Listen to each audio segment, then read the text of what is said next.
Coming up in this episode of Finding Common Ground. All voices matter. That's what we really care about here, is making sure that everybody feels like they do have a voice and that they can be a connection. A part of my life's work, I realize, is helping children and families. And so, I've been very blessed to be in positions that have afforded me to do that. There are two sides to every coin. How do we deal with racial issues when they affect relationships? Finding common ground on all those issues that we come against. There's black and there's white. And I think as Christians, we have to learn how to get together because we're not in heaven. I've met more interesting people just by God just bringing them in. Republicans and Democrats. But a lot of times, when it comes to race and it comes to culture and it comes to perception, even as Christians, we don't always understand. We look at it through our lenses. There's Bill. I grew up in a suburb of Cleveland called Parma. Any black people in Parma? There was not one. Not one black person, Not Bill? one. Come on, Not Bill. one. You got to have one. A Nope. token black person? A token? And there's Odell. I grew up in Charleston, South Carolina, public housing, single mom, divorced single mom of 4 kids. And I came up through segregation and all that kind of stuff. If a black person drove through the town, the police would stop and escort them out. Bill and Odell are finding common ground. A part of what we have to do is listen to each other, find the common ground, and question, not questioning you like you're on a witness stand, but questioning you for better understanding. Dear Heavenly Father, just thank you for this Friday. Thank you for folks that dedicate their life to youth and helping them become resilient, helping them have positive experiences that helps reduce adverse childhood experiences. Lord, we thank you for these folks that are on the podcast today, and we lift them up as they go about their work in helping the youth of America. Amen. Thank you. Lord, thank you for allowing me to wake up this morning and have breath in my lungs and sun on my face, and allowing me to get together with some great people to make a difference in our community, in our state, and make a difference to our youth around our country. Amen. We're very thankful for such a blessed day. We thank you for all of our wonderful colleagues on the call, and we just ask that this be a blessed conversation, and we know that it will. And we thank you for all of the partners that we have across the state to help us build safe and positive childhoods for families. Amen. Amen. So, Bill, Odell's not with us again today, and Right. I had to step in and sit in the big seat. And Monday, you're doing it solo. I am. It's going to be a good one. Hopefully it'll be a good one, right? Yeah. It's some pretty big shoes to fill sitting here in Odell's spot. Yes. Yeah, I agree. But I really appreciate you guys allowing me the opportunity to come here and talk to your audience about the youth of North Carolina and our upcoming Youth Resilience Summit, which is November 16th. It's going to be at NC State University. And we have some fantastic presenters and guests coming in to speak. It's going to be a great event, very diverse programming and networking opportunity for anybody that works with youth, that cares about youth, or volunteers with youth. And, today we have Lemitia from Prevent Child Abuse North Carolina, and she's going to talk to us about connections that matter. Okay. And I think 2 things before we get into this. The subjects that are going to be, some of the subjects that are going to be covered at the summit are trauma-informed leadership, suicide prevention, how connections matter. We're going to talk about that today. Identify youth going down the wrong path, internet crimes and social media. So there's a pretty broad spectrum of subjects. So as you can go into your breakout session, you can pick and choose what you want. And that's one thing. The second thing is, for folks that don't know who Jim is, why don't you tell them a little bit about yourself and what your job is? Oh, well, I used to work as a professional with the Boy Scouts for America, but now I'm the director of Youth in North Carolina. And we're a small grassroots nonprofit that helps to minimize adverse childhood experiences around the state and build resilience in our youth. Bill, we know that connections matter. I mean, you're a businessman. You've been on the school board. You've done great things in your community. Wouldn't you agree that connections matter? Oh, yeah, absolutely. It's so important that you develop relationships and mentor people, help people out when they need something. This morning I was at Randolph Community College and they had a need. for some heating and air conditioning certification. Well, my company doesn't do that, but I gave him 2 names of people that do. And that's just networking, helping them. And we had a guy on the show one time called Go Givers. It's a good book. He has a series of books. And he talks about giving to people as opposed to getting from people. And he has found that when you give, you get. You don't even have to ask. It just works. So with that, let's go into our guest and talk about Connection Matters. So today our guest is Lemitia Stanton. She works for Prevent Child Abuse North Carolina. Previously, she worked at Smart Start in Guilford County, great organization. But now she's with Prevent Child Abuse North Carolina, which is a partner with our organization, Youth in North Carolina, and will be a presenter at the Youth Resilience Summit. So, Lemitia, welcome to the program. Thank you so much for coming in and speaking to us today. Thank you so much, Jim and Bill. So glad to be here this morning, and we're so thankful that you invited us to come on the podcast today. So, who do you have with you? You're not alone today. Absolutely. I've got Miss Ashley Cooper from our Prevent Child Abuse North Carolina team, and I'll let her introduce herself. Thank you, Lemitia, and thank you, Bill and Jim, for inviting us to be here today. I'm so excited to be here and talk about how important connections are. I am a communications associate with Prevent Child Abuse North Carolina, so we focus on Connections Matter. We focus on going upstream and making sure that families and children are supported across our state. And we're just excited to share with everybody listening how you can be a connection in your community. Ashley, I'll start with you. You're the support person, right? You're the backbone that will help Lemitia in this program that she's going to be presenting at the Youth Resilience Summit on November 16th. So you're the backbone there. So what services do you provide to make this a better experience? So we have a lot of different trainings with Connections Matter. We have different variations of it. So shorter presentations, longer presentations, more in depth. We have different activities and events that we do. So I am helping Lemitia present our 1-hour training or 45-minute training with lots of activities that create discussion for the audience members to get involved and learn how they can be a connection. I'm helping Lemitia with just presenting the information, having discussions with the people, get people involved in those discussions, and being able to walk away with steps at what they can do in their own communities to start being connections with people. Ashley, that is great. So if I was to ask you what kind of activities these people are going to be doing, the Youth Resilience Summit is different than any other conference that you've been to. Mm-hmm. It's nonstop action from 8:30 in the morning until 1:30. So we're hoping that people will come in, they'll get pumped about making a difference in their community, making a difference with the people that they work with. So what are some of the activities that you're going to be providing them? Some of them will include, we have a couple of fun videos that we're going to show and get people's reactions to, and they'll have time to come up and talk about what those videos mean to them, what kind of emotions they sparked. A little time for people to get in groups, talk about things and that they've experienced or things that they have seen other people experienced before, talk about how those have affected people. We'll have little call out activities where we'll show images and say, what does this image mean to you? What type of emotion do you think this evokes? What do you think this child in this image has experienced? And then we'll talk about ways that we can mitigate those things and what connections we can make with our school systems, with people in our communities, our faith communities, our parents, our teachers, all across the communities. We'll brainstorm ways that we can come together and conduct those connections. So it will be a fun time of like getting to know the people in the room. You get to know who you're with, and you'll come up with activities that you can do and different engagement things you can do to build connections, whether that's going out with coffee for somebody or volunteering at a school.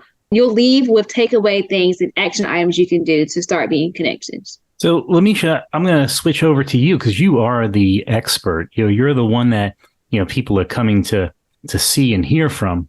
What brought you to be part of this work community? What brought you to not necessarily Prevent Child Abuse North Carolina, but what made you want to make a difference in people's lives? Well, I tell you, being a person that I just love to serve. I love to, wherever I am, wherever I have the opportunity to sit or no matter what table I'm at, I just want to be a vessel. And I think that, a part of my life's work, I realize, is helping children and families.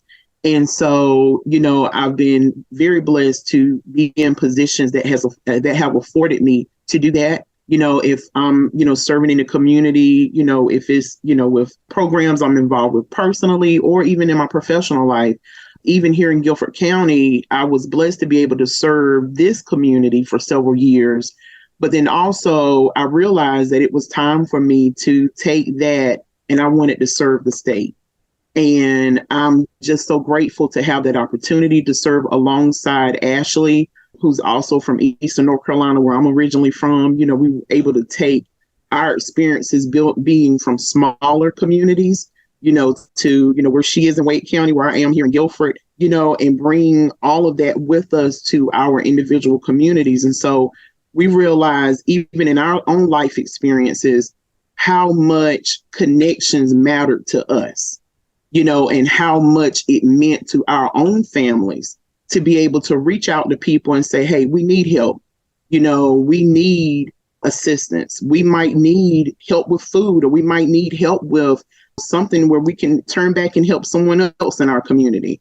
And so being able to now be in positions where we're able to do that same thing for others is, we just count it a blessing and an honor to be at PCA&C, and that no matter where life takes us, we'll be able to take that same joy and spirit and gifts with us. So you went from working in Guilford County, one county, and you wanted to expand and serve the state.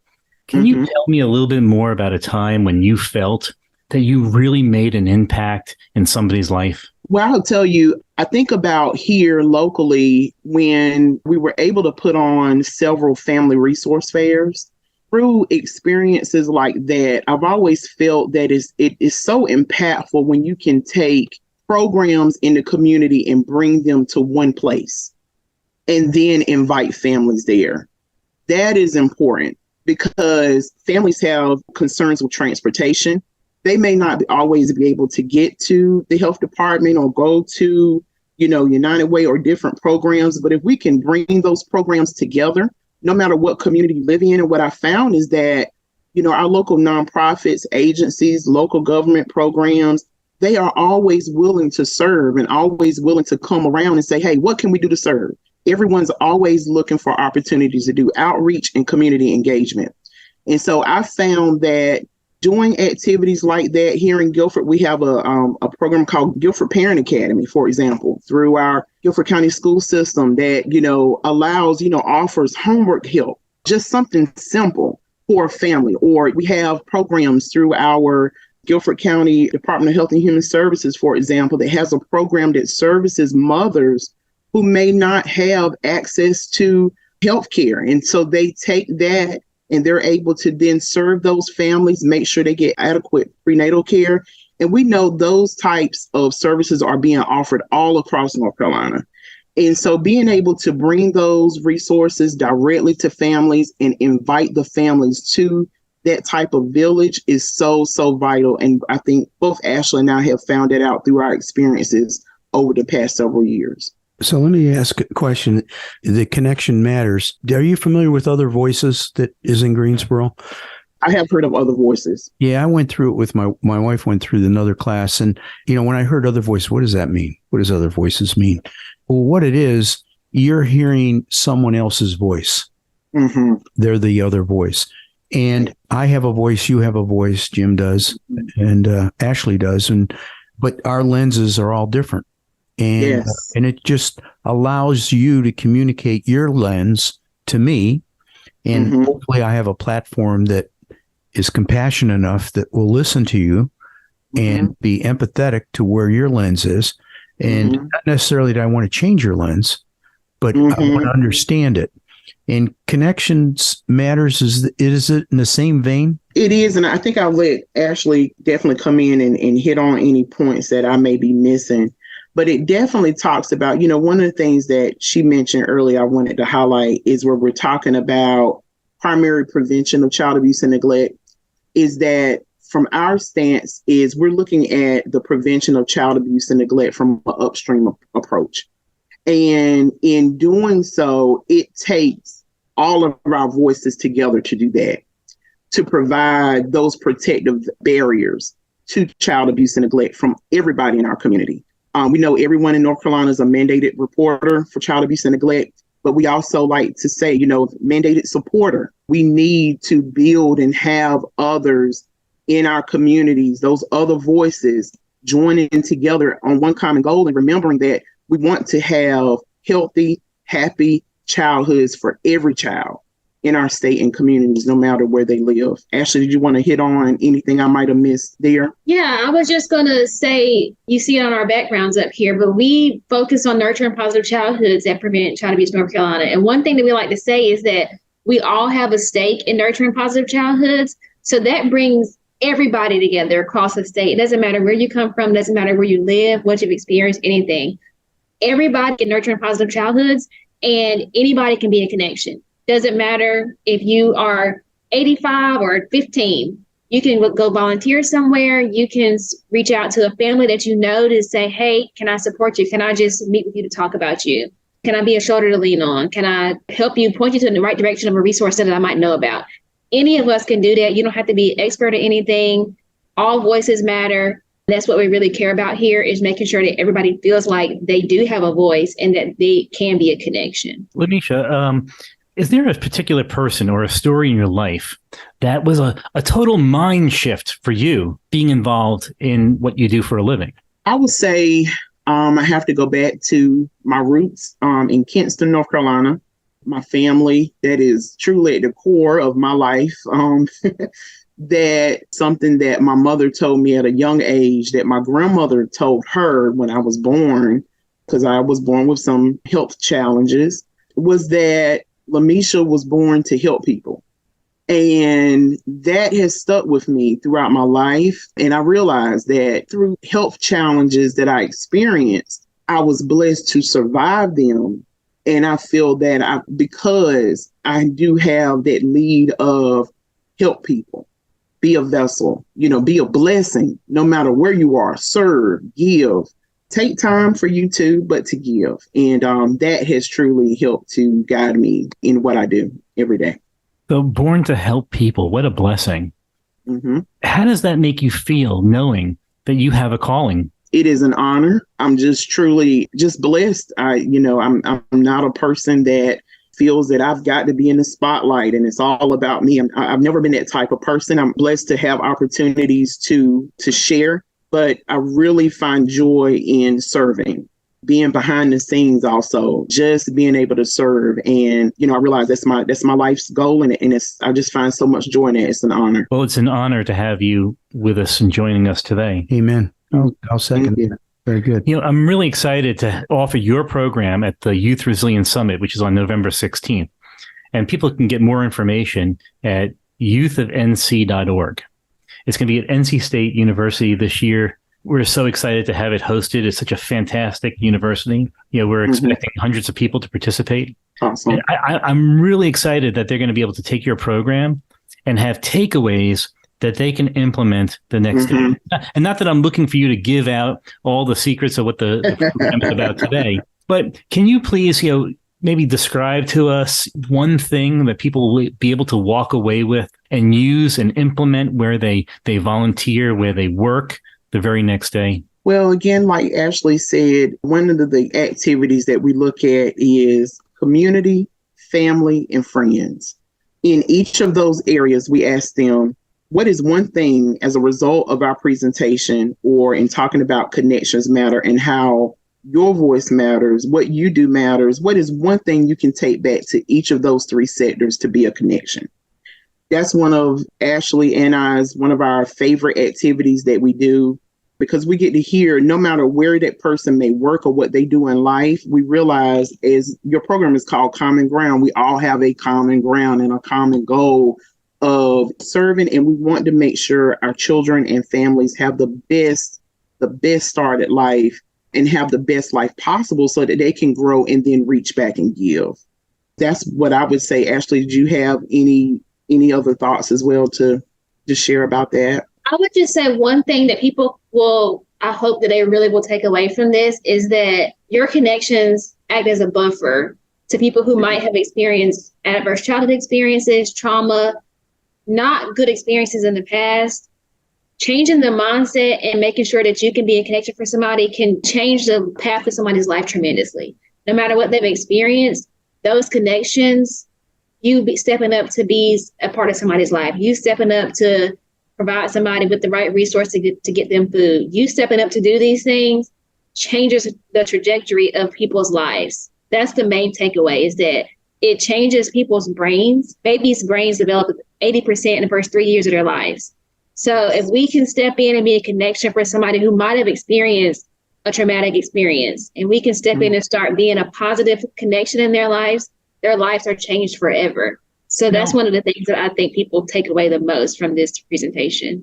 Now, why is that? Why is that? Why is that? They'll go to the presentation, they'll get the information on, the connections matter. And why is that important to where they serve in their community, whether it's through work or volunteering? I would say because we all want safer community for everybody to grow up in and to live in. We all want to feel safe. We all want to have somewhere that people they like where they live. There's less violence. There's less just substance abuse, all of the things that can be negative. We want those things to be positive. If you find out you could be a part in making that happen, I think that changes the community for everybody. It changes it so that we all step up and say, we all have a part in making this community better. Let me do my part. At the early age, help these children and help families. And then our community is better altogether. Yes. And sometimes, and that was awesome, Ashley, you're absolutely right. And sometimes we will do presentations and we'll go out in the community and people will say, well, what can I do? What can I do to prevent child abuse? And, we tell them, everyday actions. You can listen to a story, spending quality time with people, sharing a resource, getting to know a new neighbor that's moved into the community, helping out a stressed parent. There are always different various things. And what we find is we're all doing this every day. You just don't realize when we do this training, folks walk away and they say, well, I have kind of been doing some of these things. And we're like, yeah, you are. It's just now we just have a curriculum. We have a presentation that talks more about that. But they walk away saying, oh, hey, okay, I am doing that. I am checking in on my family or sending a text message on mentoring a child. I'm a mentor. Those are always great things that we can do to help build positive childhoods. And if people want to learn more about it, where can they find that? What website would they go to? They could definitely come to the Youth Resilience Summit on November 16th. Absolutely. Yeah. And there's plenty of information on that at youthofnc.org. Okay, good. And how about prevent child abuse? Yes. So definitely join us at the summit on November 16th. We're so excited about it. But definitely visit our website, preventchildabusennc.org. Ashley does a lot of that work with social media and all of that, so I'll let her talk more about that. But I did want to mention on our website, when you get there, be sure to click on Connections Matter NC. And when you get there, we already have some free resources and tools that you can utilize. Anyone can use those tools. They are downloadable. You can download them today and start using them, sharing them out. We have that ready for you. And Ashley, did you want to mention anything else we have? I think you covered it. I think the main place to start would be going to our website. Connections Matter is right there at the top. And we have a whole web page dedicated to this important curriculum. And there's lots of resources. There's stories up there. Like Lemitia mentioned, there's toolkits on how to use information to talk about it to your audiences. There is just more information about Connections Matter. There's handouts, printouts, downloadable white pages that give you a quick overview, just lots of resources. And then also our social medias is Prevent Child Abuse North Carolina. And we talk about Connections Matter up there all the time as well. Very good. Thank you. And I assume you folks go to community events and talk about this as well? Yes. So absolutely. They can get in touch with you if they want someone in North Carolina. I don't think you want to go to California unless they're paying. Or just call us up and, we can submit it to our leadership and see what happens from there. But we're definitely glad to cross the state. Yeah, definitely reach out to us. We'd be glad to support you. Okay, very good. Jim? So I hope that people come out and see you at the Youth Resilience Summit on November 16th. Bill, it's at NC State University, but you don't have to come to Raleigh, North Carolina to participate. You could also participate virtually through youthofnc.org. You can register there and you will be able to participate in all the programs virtually. The cost is minimal, only $20 to participate virtually. You don't get lunch. If you come in person, you get breakfast and lunch. It's well worth the attending, and you get to meet our great guest today in person. I want to thank Lemitia and Ashley for being on the podcast today. Did a great job. Is this your first time doing podcast? It is. Yes, it is. Well, you wouldn't know it. You guys did a great job. You did a great job. Thank you guys. We appreciate the opportunity. Yeah. That's why we have the best in class doing the work that we're doing. Amen. Well, thank you for being on the show. And I'll tell you what, we'll give you each a last word if you want to say something. Well, thank you again to both you, Bill and Jim, for allowing us to serve today and to be able to come on podcast for the first time. I will say we were a little nervous, but, I'm just so thankful that you gave us this opportunity. We are so thankful to the work that you do at Youth of North Carolina and excited for the conference forthcoming at NC State. Hope you guys will come out, join us, and just learn from so many wonderful people. We're just so very grateful for this opportunity. Yep. And I will second that. I'm so excited that we were able to do this today. I'm looking forward to everybody that's coming to the summit to meet you guys. I can't wait for that. That's one of my favorite things to do is meet everybody else that's doing the incredible work. And I just want to encourage people to continue to do the work that you're doing and learn how you can be a connection, because we can continue to make North Carolina a great state for our children and our families. Amen. Yes. Amen. Well said. Well said. Thank you for being on the show. Thank you very much. Thank you. Bill, they did a great job. They kept the main thing. And I just want to remind everybody, it only takes one loving, caring adult to make a difference in a child's life. Come to the Youth Resilience Summit on November 16th. More information at youthofnc.org. Okay, and that's a wrap. Find Bill and Odell online at thecommonground.show. This podcast is a production of BG Ad Group. All rights reserved.